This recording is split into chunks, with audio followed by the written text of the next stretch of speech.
Welcome to another episode. Well, this is not another episode. This is a special in-person studio episode. So I had to get a very special guest. And my guest today is Larry Flick V. He is the CEO of the #1 brokerage in the greater Philadelphia area, Berkshire, Hathaway, HomeServices, Fox and Roach Realtors, with over 4,500 agents and 65 plus offices. Episode 87 is going to be special. Larry, welcome to the pod. Thanks for having me. Yeah. Thank you very much for having me. Your first live podcast In and person, you choose me? Yeah, this is. We'll see how this goes, right? I guess we will. Yeah, and he also happens to be my boss, so I got to be nice. So, Larry, we're at episode 87, and it seems to me that with all the growth that's happening with AI, it's just going at such a lightning pace. But you're the first brokerage leader on the podcast. Really? Yeah. So we've interviewed a lot of agents, high percentage of agents we interviewed on the podcast. But before we dive in, I'd love for the listening audience. I know your background a lot, but I'd love for the listening audience to know how you got into real estate. I know you have a story here, so please share. I do. So I went to Tulane University for undergraduate school. And NOLA. I am NOLA, roll, wave, roll. And I applied to get into their undergraduate business school. I pledged a fraternity my freshman year, and my grade point average suffered tremendously. So I had to go to summer school between my sophomore and junior year and pass a macroeconomics course just to get into the business school. There was 180 kids in the business school. I was number 180. I got in just on the number. And but I ended up being a good student. I ended up graduating third in my class, worked very hard. And my original plan was to be an attorney. And I just wasn't really up for another 3 years of school. So I decided I want to get into the mortgage business. So over the holidays in my senior year, I interviewed with Jerry Greiser, who was the president of Trident Mortgage Company. And he had a tendency to get in like insanely early in the morning. I think he was just messing with me, but he set up the interview for like 7 o'clock in the morning. Now, I was a senior in college, home for Christmas break. So I met him at 7 in the morning, and I wanted to be a mortgage consultant. You know, it seemed like a great job, fast-paced and, fully commission-based. You're in charge of what you earn. So he interviewed me for what seemed like forever. And I thought I had a pretty good chance. I had a good grade point average, good background. I thought I was right for the job. At the end of the interview, he gave me 3 business cards for 3 of his competitors.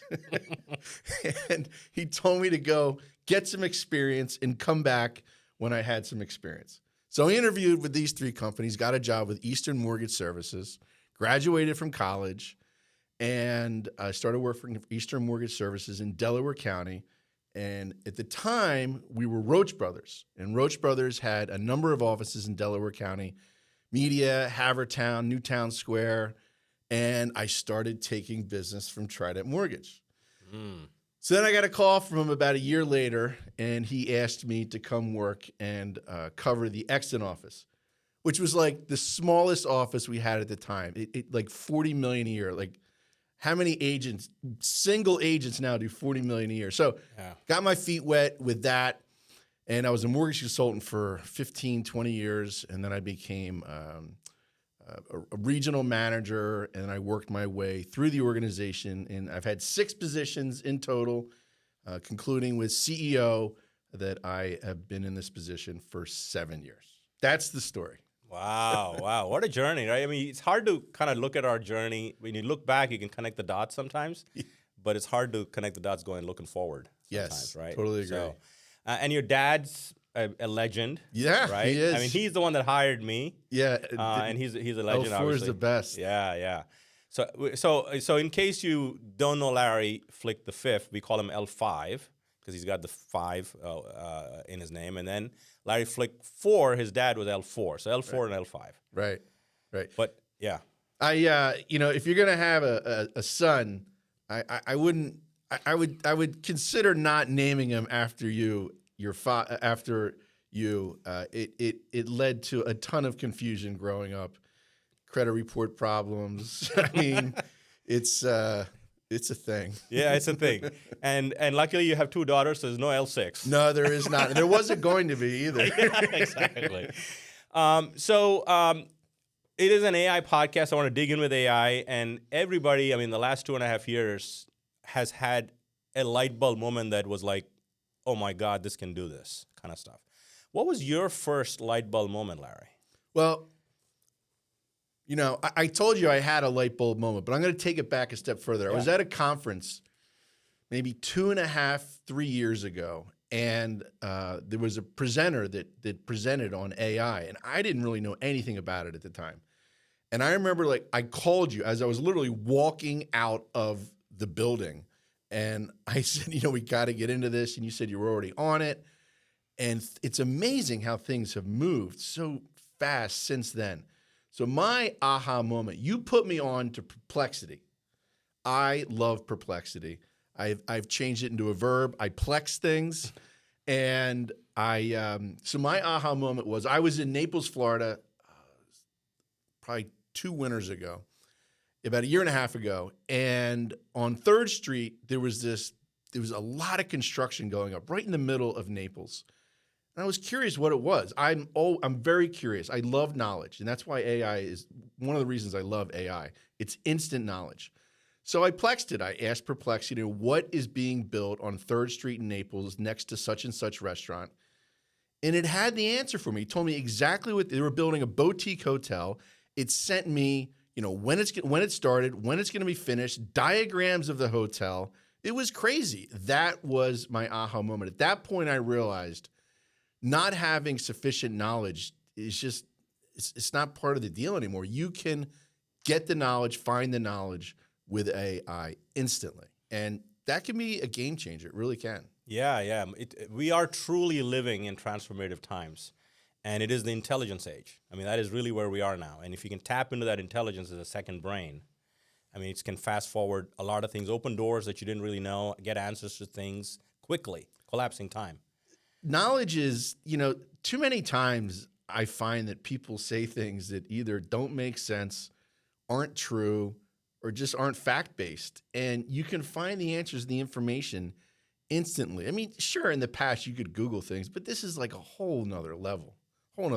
Yeah, 100%. So since you brought up Perplexity, before we dig into a little bit of some of the things that you're using AI for, if you're listening to this podcast, we'll put a link to it in the show notes. I did a YouTube video on a browser that Perplexity launched that will change the way we work.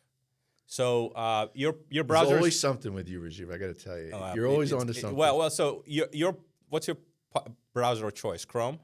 Is it? Yes. Chrome. Yes. Okay. So which is because you told me to use Chrome like years ago. Well, which is 80% of the world uses Chrome. Yes. Right. Agreed, So Perplexity, you're a paid user, the $20 a month yes. plan, and they have like free 20, and then they have the 200. I'm on the 22, and I somehow got on the wait list. And their Perplexity's browser is called Comet, C-O-M-E-T. Okay. And you can download it on a Windows. Once you get the wait list, you get a link, you download it. So I installed it on my Mac. And it is built on the same foundation as Chrome. So if you're listening to this. So if you have like plugins and extensions in Chrome, they just fly right through into Comet. Gosh. But the biggest piece that I found, Larry, was I showed a couple of examples. You should check out the full video that I'm going to put in the show notes. It sort of sits as an assistant in your browser. So if you're working on something, you can just ask it, and it will solve it right there, so you don't have to jump into different windows. Oh, I got you. Okay, so as an example, I pulled up my LinkedIn profile, and I gave it a prompt saying, tell me what my strengths are, what my weaknesses are on my LinkedIn profile, and how can I maximize my visibility? And it gave me an answer like instantly. And you can connect your Gmail and Google Calendar to it. And I said, what are my appointments next week Oh my gosh. that I'm meeting Larry with? And it instantly pulls it up right. You don't need to change tabs and do all of those things. So you can kind of see the AI assistant. It's like browser from ground up. I think they're going to give a run for the money. People are going to get into the browser space. I mean, Chrome's going to do something, I'm sure. But check out Comet. I mean, I will, It's as my soon as we're finished. it's my go-to. If you can get in the wait list, it's my go-to Well, browser you're now. right, because I have Chat and Plex up as tabs that come up when I launch Chrome. Yeah. But yeah, you got to jump out of Windows and so forth. Yeah, that It just yeah. I'm living in Comet all day now. I mean, literally. I mean, that's my browser. You're going to browse for stuff anyway. So anyway, back to the regularly scheduled program. So as a CEO, I mean, all of us use AI differently. There are some use cases that apply to everyone, no matter the role. So what are some things that have really helped you? And for the listening audience, we're a Google company also, Google Workspace. So we have Gemini as a backbone for all things for our employees. Gemini's fantastic. Yeah, and it's great for certain things. Perplexity is great for something. So how does a CEO use AI in a day-to-day? Well, I use AI how you tell me to use AI. No, I mean, Rajeev has been a fantastic just guide as far as how I use AI. It's funny, I had an answer prepared for you, but you mentioned Gemini. So at our company, you know, when we have meetings and they start on time, they end on time, there's an agenda, we take minutes, the minutes are distributed. And so, you know, up until 2 years ago, my executive assistant would take the minutes for the meeting, do a great job, send them out. And, you know, then we started using Claude, right? Yeah. And we used Otter a little bit. But now Gemini, there's meeting minutes built in. When you launch the meeting, they come on instantaneously. When they're finished, you get them immediately, and they drop into the calendar invite as well. Crazy, so you can always reference them. And I've looked at the minutes that we had with Claude, Otter, and now Gemini. Gemini's minutes are so much better. Yeah. It's amazing what Gemini picks up.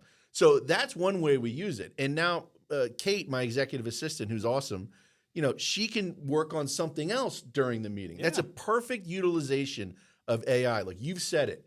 You know, we're going to automate the ordinary and personalize the extraordinary. It's not about replacing people. It's about getting those people, your team members, to use AI for the repetitive tasks so they can use their time on tasks that have a higher ROI. Other ways that I've used AI, speech writing. I write all my own speeches. And so we had a big Elevate event a few months ago for our top sales associates.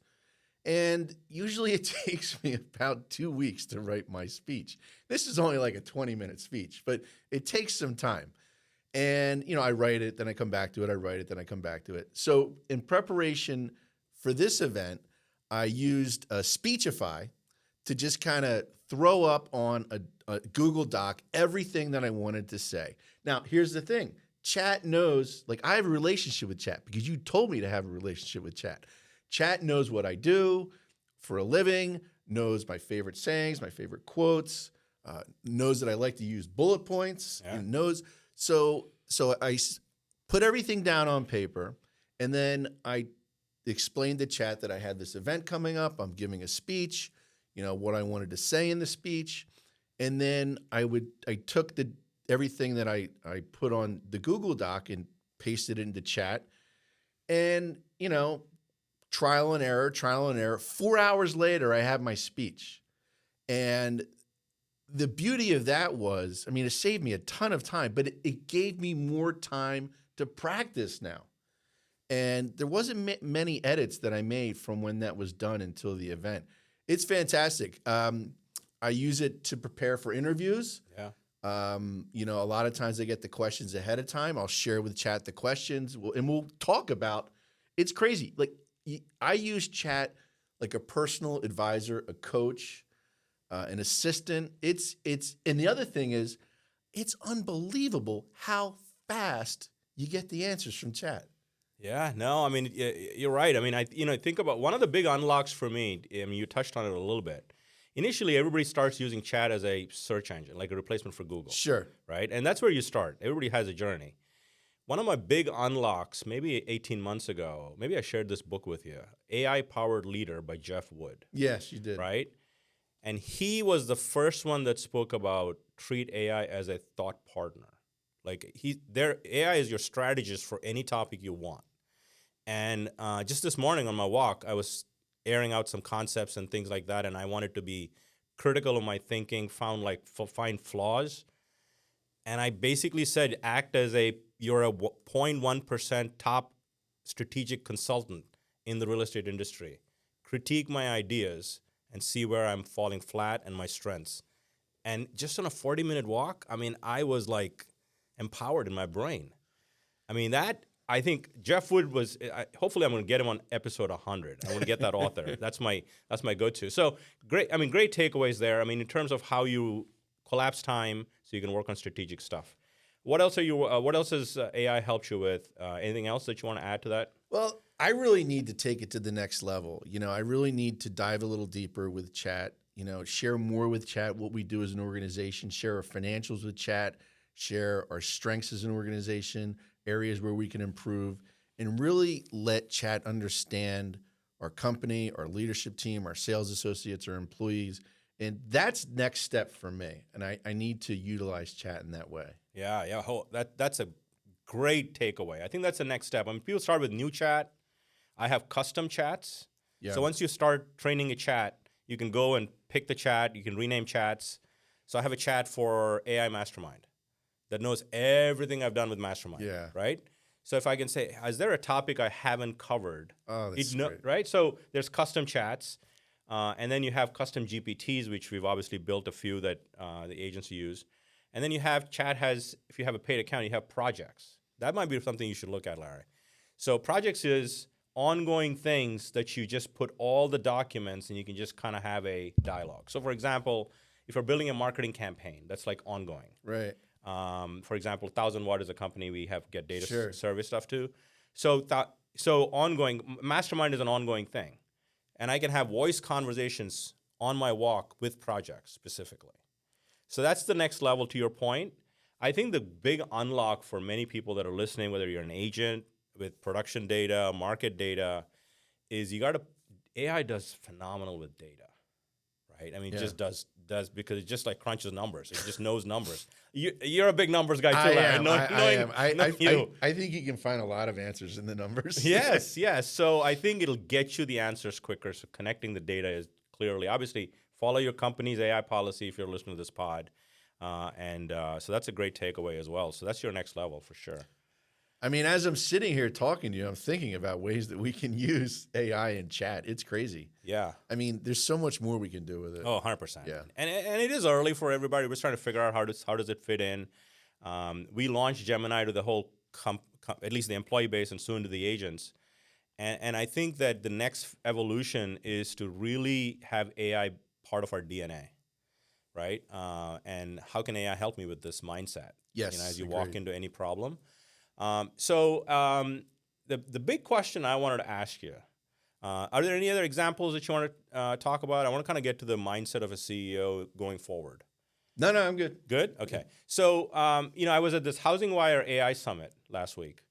I received your email last night. Yeah. Yesterday afternoon. I read it, and I saw that the one guy used chat to download all of his airline trips through Alaska Airlines. So I did it. Good. And I that is a great point you make. I mean, anytime I see something that I've not tried, if you have a curiosity mindset, sometimes it just doesn't work. But if it works, that's an unlock. Yeah. Right? I mean, that's a great takeaway. So at the Housing Wire AI Summit, and this thought's been on my mind, and that's why I wanted to have you on the podcast, is I think you are probably the last generation of CEOs that will strictly manage humans. Mm-hmm. I was in a presentation with Steve Brown, who's an AI futurist at the I think the Bright board meeting, and he presented. There's 3 types of workers you're going to have in the future if you're going to be a leader. One is humans, one is AI agents that are just going to do stuff for you, and then humanoid robots. Okay. Now, some industries will embrace robots, like construction is going to be completely reinvented with humanoid robots. My wife and I have signed up for a humanoid robot waiting list. No, I'm just kidding. I would love to get one to clean my yard, like no problem. I'll sign up. But it's coming. The prediction is there are going to be 10 billion robots in the world, more than humans. Oh my gosh.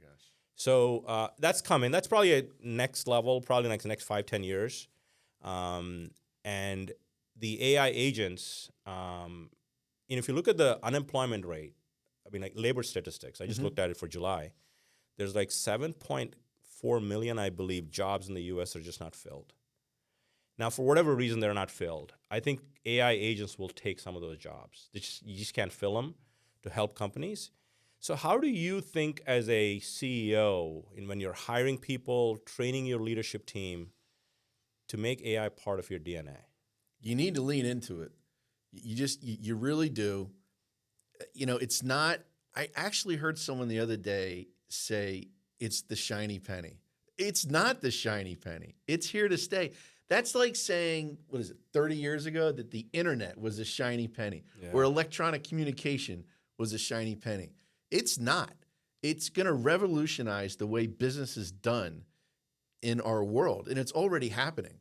So, as a leader, it's important to first lean into it. Don't be afraid of it. Lean into it.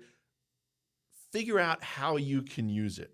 In a fully human world, right? A CEO can be a C student when it comes to tech.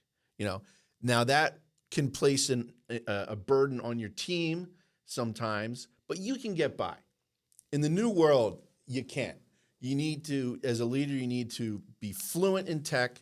You need to embrace AI and figure out how you can use it to grow your company, be better than you were, and be better than your competition.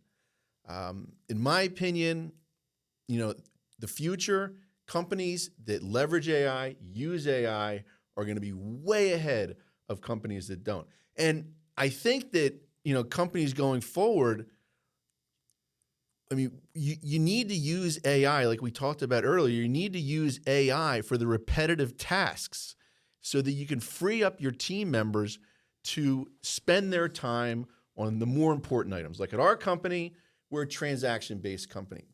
There's a lot of ways that we can use AI to get a transaction from beginning to end. And that will free up our team members to focus on activities that help our sales associates grow their business, become better, achieve their goals. And that's where things are going. They're going there very, very quickly. And it's just very important to lean into it as a leader. Don't be afraid of it. Educate yourself. Hire people on your team that are very, very good at AI and get them to help you help your company embrace AI, grow through AI, and differentiate your company. Yeah, well said. I think there's also a whole thinking behind when you hire people that are good with AI. How do you reward people? You could have employees. At our company, there's like 300-400 employees. There's some that are just not going to use AI today. They're going to fall behind compared to people that are going to embrace AI and kind of do quality work, et cetera. I think at some point, employees need to realize that you're going to be evaluated on the use of AI. Yes, utilizing AI is not cheating. It is not. It's not cheating. And you've said it before, the best users of AI, when they send communications out that they used AI to help them with that communication, when it goes out, it doesn't look like AI helped you. I've even seen you've advised people to tell chat when they're putting something together, make sure it looks like it didn't come from you. Yeah. It's all about the training and in terms of how you kind of coach chat up for your voice, your tone, all of that stuff. So yeah, that's a great takeaway, Larry. So I ask all my guests a couple of questions as we finish. I don't know if you're a book or a podcast person. Are you a book? How do you consume information? I've heard the saying that, leaders are readers. Yeah. I'm not. I'm not a big reader. I spend so much time throughout the day. I spend a lot of time thinking, spend a lot of time talking to my team members, spend a lot of time working with our sales associates. So when the day's over, I kind of just like to chill, watch Netflix and just relax. Yeah. Kind of turn my brain off. But I'm not a podcast guy either, but I enjoy your podcast and I enjoy Jason Ostrowski's podcast. Yeah, we'll put a link to that podcast. Those two in the are show very, notes. very good. Yeah, for sure. So that's Everything Real Estate by Jason Ostrowski, talking about the real estate market and all things that are non-AI that impact real estate. Yeah, his So- podcasts are great, Yeah, for sure. So it's great. as So- are yours. Thank you. Appreciate that. So the last question is, if you were and this advice doesn't have to do with AI. It could be anything. If you were trying to give an advice to anyone listening to this podcast that are starting out their real estate career, or your younger self, Larry, looking back, right? What is the one piece of advice you'd give that our listening audience should embrace? Yeah, the advice I'd give to my younger self would be, so when I was younger, I was a full-blown taskmaster. You know, it was all about getting through my to-do list. It was head down, get the job done. And I usually did get the job done, but I would have advised myself to slow down a little bit. Instead of a taskmaster, focus more on becoming a people master. Now, through endless hours of coaching and therapists, I've worked my way closer to where I'd like to be. But I would have told myself to embrace the now, focus on what you're doing. Like often I find myself when I'm doing X, I'm focusing on Y. You know, I'm looking forward to Y. And then when I'm doing Y, I'm focusing on Z.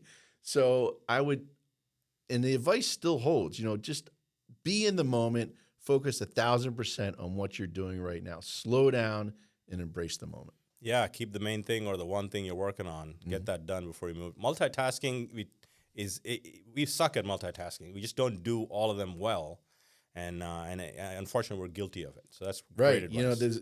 They're saying you can multitask, but you can't multitask well. Exactly. So this has been fun, Larry. This has been great. Yeah, I appreciate you taking the time from your busy schedule to join the pod. Episode 87. We could sit here and talk for hours with Larry for sure.